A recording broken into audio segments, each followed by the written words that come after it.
You know, there are some betrayals that just hit different. The kind that don't just hurt, they fundamentally change how you see someone you thought you knew, someone you were supposed to trust with your whole heart. And for me, that someone was my own brother, Jason. I'm Alex, and honestly, family can be a real trip, not always in the good way. If you've ever had a sibling who genuinely believes the world spins just for them, you'll totally get what I'm talking about. My brother, Jason, is that guy. He's always thought sharing meant he got the biggest piece of the pie, whether he earned it or not. Let me rewind a bit so this all makes sense. Our family was pretty close growing up, just mom, dad, Jason, and me. Jason, being the firstborn, was always mom and dad's golden child. He was charismatic, outgoing, and could charm the pants off anyone. Put him in a room, and he'd be the center of attention, cracking jokes, making everyone laugh, and somehow convincing them he was some kind of genius. My parents absolutely adored him for it. He was special. And me? I was just the secondborn, pretty much destined to trail behind him, soaking up whatever scraps of attention were left when he wasn't around. As kids, it was annoying, to put it mildly. Jason got away with everything. If I was 5 minutes late for curfew, it was the end of the world. But if Jason strolled in 3 hours past his, my parents would just shrug. Oh, he's just having fun. It was tough, but I tried not to let it consume me. I had my own friends, my own hobbies, and eventually, I learned to keep my head down and focus on what truly mattered to me. Still, that nagging feeling that Jason so effortlessly and often obnoxiously was the favorite, it never quite went away. Fast forward a few years. We're both adults now. My parents are older. Jason? He's somehow even more arrogant, if you can believe it. And me, I'm just doing my thing, working my job, staying in my lane. That's when my nephew, Ethan, entered the picture, and with him, the whole college tuition saga. I've always had a soft spot for Ethan, Jason's son. He's a smart, grounded kid, nothing like his dad. He doesn't have Jason's need for the spotlight, he's just hardworking and determined. From a young age, he knew he wanted to go to college, had big dreams, and I respected that. Jason, of course, wasn't exactly thrilled. He's got his own business, which he constantly touts as superior to any degree, and he figured that should be good enough for his son. But Ethan was set on his path, and that's where my promise came in. One evening, I was over at my parents' house, and Jason showed up for dinner. Now, before I tell you what happened next, you need to understand something about Jason. He doesn't ask for help. He demands it.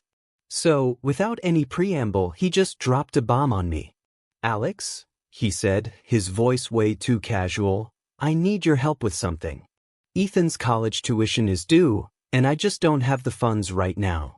Got some business expenses I need to handle first.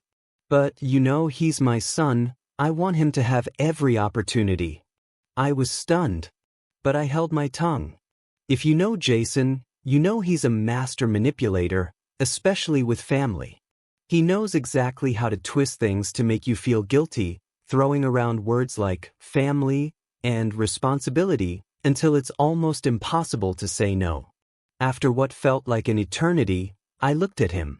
"Okay," I said, "I can help, but I've got my own expenses too, so we'll need to figure something out." He waved me off, clearly not interested in the details. "Don't worry about that," he said with that infuriating grin. "I'm sure you can make it work. It's for Ethan. He's family. We all want him to have a shot, right?" I knew, deep down, I should have pushed for more specifics. But he was right about one thing. I did want Ethan to have a shot at something more than whatever Jason's business could offer. So I agreed. I'd pay for Ethan's first semester. Jason promised, of course, that once his business was sorted out, he'd pay me back. Yeah. Fast forward a few months. I'd already paid Ethan's tuition. I'd been keeping up with his grades, checking in to make sure he was doing well. Then one evening, scrolling through social media, something stopped me dead in my tracks. It was a post from Jason. But it wasn't about Ethan, or family, or anything remotely responsible. No, this post was a picture of him, lounging on a pristine beach, sunglasses on, a cocktail in hand, with the caption, "Living my best life #blessed #vacation vibes." The man had used the money I gave him for his son's education on a luxury vacation. A tidal wave of pure anger washed over me. There was nothing in that post to suggest he'd used my money for anything but a good time. And in that moment, I just knew. He wasn't going to pay me back. He wasn't going to help Ethan with college. He was out there living it up while I was picking up his slack. I couldn't believe it. I immediately texted him. "Hey Jason, just saw your post. I thought the money I gave you was for Ethan's tuition, not your vacation fund. Care to explain?" I watched the dots appear and disappear for what felt like an eternity before his reply finally came. His response? "It's my money now, Alex. Get over it." I stared at his message. Get over it? That's all he had to say? Like the money didn't matter. Like Ethan's education didn't matter. His sheer entitlement was astounding. This wasn't just a betrayal, it was blatant disrespect. Here I was, working my tail off, keeping my word, and he was living large, treating the money I'd given him for my nephew's future like just another line item on his credit card. But I wasn't about to let this slide. I didn't need a shouting match over text. Jason was a master at turning everything into a fight he somehow won, even when he was dead wrong. I needed to teach him a lesson he'd never forget. Something that would make him realize that not everything revolved around him. Maybe, just maybe, he'd finally understand what a promise and real family actually meant. First thing the next morning, I had a plan. This wasn't going to be some small, petty revenge. I wanted to hit him where it hurt, in a way he couldn't easily escape. If he thought he could just brush me off like that, I was about to show him the true consequences of his actions. I started gathering evidence. Screenshots of his vacation posts. Receipts for Ethan's tuition payment. Everything I needed to expose his selfishness and ensure he couldn't twist this into some misunderstanding. But I knew I needed more than just receipts. I needed impact. Jason thrived on social media. He loved parading around his successes, which were mostly inflated, and he'd do anything to maintain that image of being a successful, generous guy. So, what better way to get back at him than by shining a harsh spotlight on his true character? But before I went public, I wanted to make sure he knew what was coming. I didn't want him blindsided. I wanted him to stew in the realization of what was about to happen. So I gave him one last chance. I sent him a text. "Jason, you've got two options. Either you send me back the money for Ethan's tuition, or I'm going to make sure everyone knows what you did. It's your choice." I was pretty confident he wouldn't take me seriously. He was arrogant, but also a coward when it came to confrontation that might cost him something. I figured he'd ignore me, maybe even try to make excuses. That would just make it easier for me to expose the truth. An hour passed. Then 2. Then 3. No response. Typical. That night I was sitting at home, scrolling through Instagram, when I saw it. Another vacation photo from Jason. This time, he was on some ridiculous yacht, decked out in designer clothes. I could almost hear him bragging through the picture. The caption? "Some people work their whole lives and still don't get to experience the good life #blessed #living my best life." I couldn't let it slide. Not anymore. I grabbed my phone, fingers flying across the screen as I crafted the perfect message. I wanted everyone to know who Jason really was. And to add a little twist, I tagged some of his close business associates and family friends, people who needed to know the truth about him. Some people like to pretend they're doing it for family, but when it comes down to it, some people will take the money you give them for their kids' college tuition and spend it on luxury trips for themselves. If you've ever wondered where your money went after someone promised to help you with your education, this is it. Don't believe the picture-perfect posts. Trust me, they're not all they seem. #family first #action speak louder. I didn't just post it and run, oh no. I made sure to screenshot my message and send it directly to Jason, giving him a little warning before it went live. I wanted him to feel the weight of the consequences. I hit post and watched the comments roll in. Almost immediately, my phone started pinging nonstop. Wait, what's going on? Jason did this? He promised tuition money and spent it on this dude? That's messed up. How could he do that? The comments flooded in. As expected, some of Jason's friends and followers came to his defense, of course, but the tide had already turned. Jason had made a huge mistake by underestimating me. It wasn't long before Jason called. His voice was shrill, laced with panic. Alex, what did you do? You can't just go around telling people my business. You're embarrassing me. This is private. I wasn't having any of it. I leaned back in my chair, calm as ever, and let him yell for a while before I responded. Jason, you think it's embarrassing? Maybe you should have thought about that before you used my nephew's tuition money to fund your yacht vacation. Now everyone knows who you really are. There was a pause, and I could almost see the wheels turning in his head, trying to figure out how to flip this back on me. You think you're so clever, huh?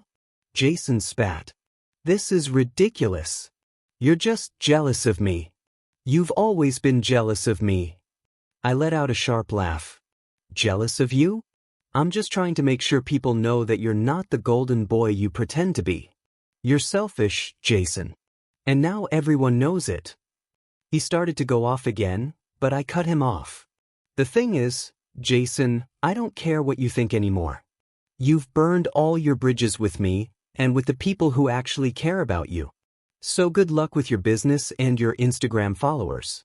You're going to need it. I hung up, not even waiting for a response. This was just getting started, and I wasn't going to stop until Jason learned that actions have consequences. But little did I know, the backlash was just the beginning. People Jason had worked with for years started calling him out. My phone wouldn't stop buzzing. Notifications from social media, messages from family, even Ethan texted me to thank me. But the real drama was yet to unfold. The next few hours were a whirlwind. Jason tried to call me several times, but I didn't pick up. I wasn't interested in his excuses anymore. By the time I went to bed, the damage had already been done. My phone was buzzing every few minutes with messages from family, people Jason had worked with, and even some of my own friends who had seen the post. But there was one message that stood out. It was from my mother. A simple, to-the-point text, "Call me." I hadn't spoken to her in a while. We'd always gotten along, but with my brother being his usual self, it was hard to keep the peace. I immediately knew what this was about. She had seen the post. I called her back. It rang, then went to voicemail. I wasn't sure if she was just busy, or if she was processing her emotions. I wasn't exactly sure what was going to come out of her mouth, but I figured it was only a matter of time before I heard from her. The following morning, the phone call came. It was my mom, and she didn't sound like herself at all. There was a sharp edge to her voice I'd never heard before. "Alex," she said, her voice trembling just a little, "what have you done?" I braced myself for disappointment, but I wasn't about to apologize. I knew what Jason had done was wrong, and I wasn't going to back down from calling him out. "I'm sorry, Mom," I said, trying to keep my voice calm, "but I had to do something. He's been taking advantage of me for years, and now this? He stole money that was supposed to help Ethan. What do you want me to do?" There was a long pause on the other end. I could tell she was thinking, processing everything I'd just said. "You don't understand, Alex," she finally replied. "Your brother's been in financial trouble for a long time. For years. We've been helping him with his mortgage payments, covering his car payments, making sure he had what he needed to get by. We've been supporting him through all of this. And now I find out that he's been using the money you sent him for his son's tuition on luxury trips." I was shocked. I hadn't known the extent of what my parents had been doing for Jason. They had been financially propping him up, doing everything they could to keep him afloat. I never thought to ask, thinking he was just struggling on his own. But apparently, it was a lot more than that. My mom's voice cracked slightly as she continued, "Alex, I'm so sorry. We've been enabling him. I should have seen it. But this is the last straw. We can't keep doing this. And I don't want to see him drag Ethan into his mess anymore. He's got to learn there are consequences." I sat in stunned silence, letting her words sink in. I'd always known my brother was a bit irresponsible, but this was more than just reckless spending. This was a betrayal on a whole different level. He had manipulated everyone in the family, including Mom and Dad, for years. And now the truth was out. "Mom, I'm sorry," I said, guilt creeping in. "I didn't know. I didn't mean for any of this to go this far, but he needed to be stopped." "I know, Alex," she said softly. "But don't worry. We've got Ethan's back now. We're sending him the money for tuition. All of it. He doesn't deserve to be dragged through this because of your brother." A weight lifted off my shoulders, knowing that at least Ethan was going to be taken care of. But even as my mom reassured me, I could feel the tension building in the air. This was going to change everything. The family wasn't just going to stop helping Jason, they were going to actively help Ethan now. My brother had burned every single bridge with this stunt. And as the news spread, my phone started buzzing with messages from more family members. "Hey Alex, we've been looking at the situation. You're right. Jason's been taking advantage of us for far too long. We're stopping all financial support and we're helping Ethan directly from now on. I think it's time someone put their foot down. Your brother's a fool if he thinks he can keep taking from the family without consequences. He's got another thing coming. You've got my support, Alex. Don't worry about it." And it wasn't just family. Jason's close friends, the ones who had always idolized him as this self-made businessman, started to distance themselves too. Jason's reputation was getting dragged through the mud. While he may have put on a confident front, I could tell from the comments on his posts that people were starting to question him. By the afternoon, Jason sent me another message. This one was shorter, much more desperate. "You've made your point, Alex, but this isn't over. You're going to regret this." I didn't even bother responding. His threats no longer had the same power. He was running on fumes, trying to salvage what little he had left. But what really hit home was when my dad called me that evening. "Alex," he started, his voice unusually firm, "your mother and I have been talking. We've decided we're not going to help Jason anymore. I don't care what kind of pressure he puts on us. Your nephew, on the other hand, is getting our full support. We'll make sure he gets through school without a problem." I felt a sense of relief, but also a deep, growing resentment for my brother. My parents had always been there for him, even when he didn't deserve it. And now, they were choosing Ethan. They were doing what was right. As the evening went on, the family's attitude toward Jason shifted dramatically. My brother, who had been treated like the golden child for years, was now the black sheep. His calls for help went unanswered. The money we had always sent to him for his bills and mortgage was now being redirected to Ethan's tuition fund. The checks came in, one by one, and each time, Jason's name was left off. Jason was, in every sense, cut off. It wasn't just the money that was drying up, though. It was the support, the adoration, the respect. Jason had been living in a bubble for so long, surrounded by people who believed his lies. And now that bubble had burst.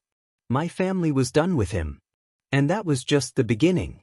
Because as Jason scrambled to find a way to save face, things were about to get even worse. It's been a few months since everything blew up. Things have settled down, the dust has finally started to clear. But the changes have been monumental. Jason hasn't been a part of any family gatherings. Hell, he hasn't even bothered to reach out to anyone, except, of course, to continue complaining to me. But I've learned to shut him down. It's almost as if he's vanished from our lives entirely. Looking back, it's wild to think how different things are now.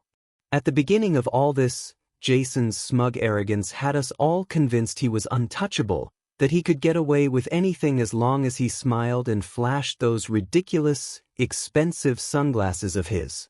Now, he's the one who's struggling. And he's had to watch everyone he used to rely on walk away from him, piece by piece. After the social media post and the backlash, Jason's reputation, what little of it there was, crumbled. People he had been close to stopped answering his calls. The lavish trips he'd been going on were suddenly a source of shame rather than bragging rights. The guilt started to gnaw at him, I'm sure, but instead of owning up to what he did, he just doubled down on his arrogance.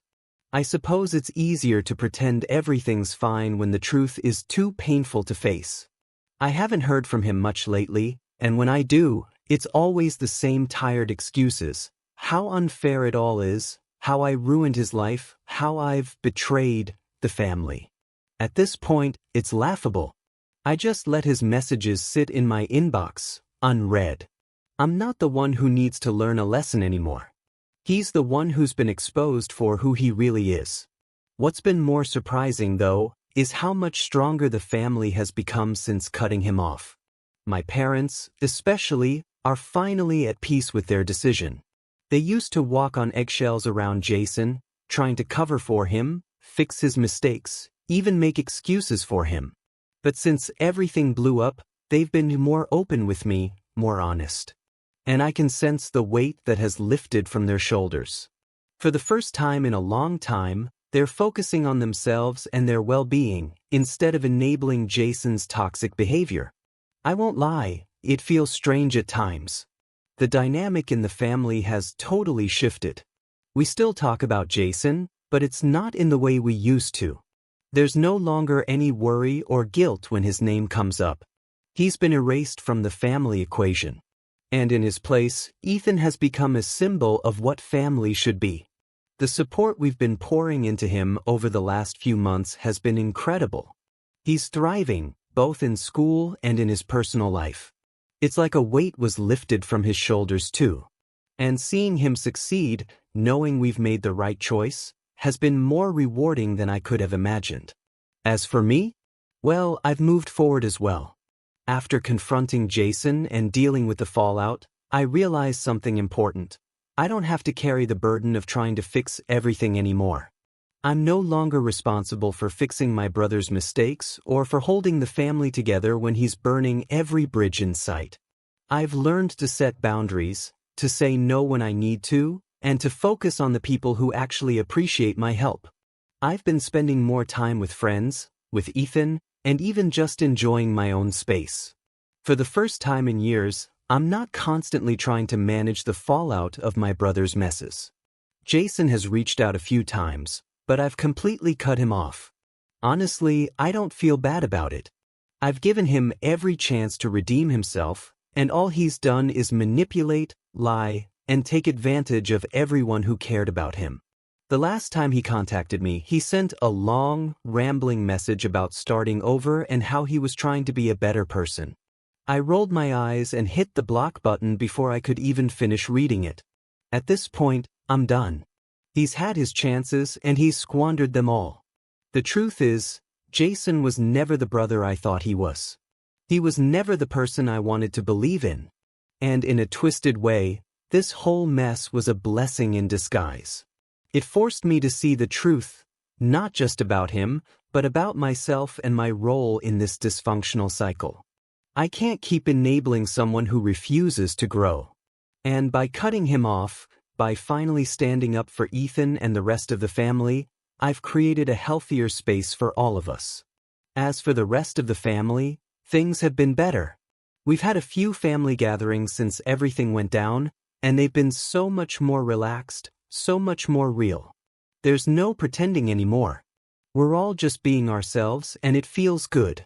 My parents have become more engaged with Ethan, and it's clear they're going to continue supporting him, no questions asked. He's already enrolled in college with a full ride, and I couldn't be prouder of him. But Jason? Well, he's still out there, lost in his own mess. And I'm not sure what the future holds for him. Honestly, I don't care anymore. The truth is, I've got better things to focus on, things that matter. And Jason? He's not one of them. It's a strange feeling knowing that the family is finally free from his toxicity, but it's a good kind of strange. Because for the first time in a long time, I can genuinely say that I'm at peace. And that's something I didn't think I'd ever get back.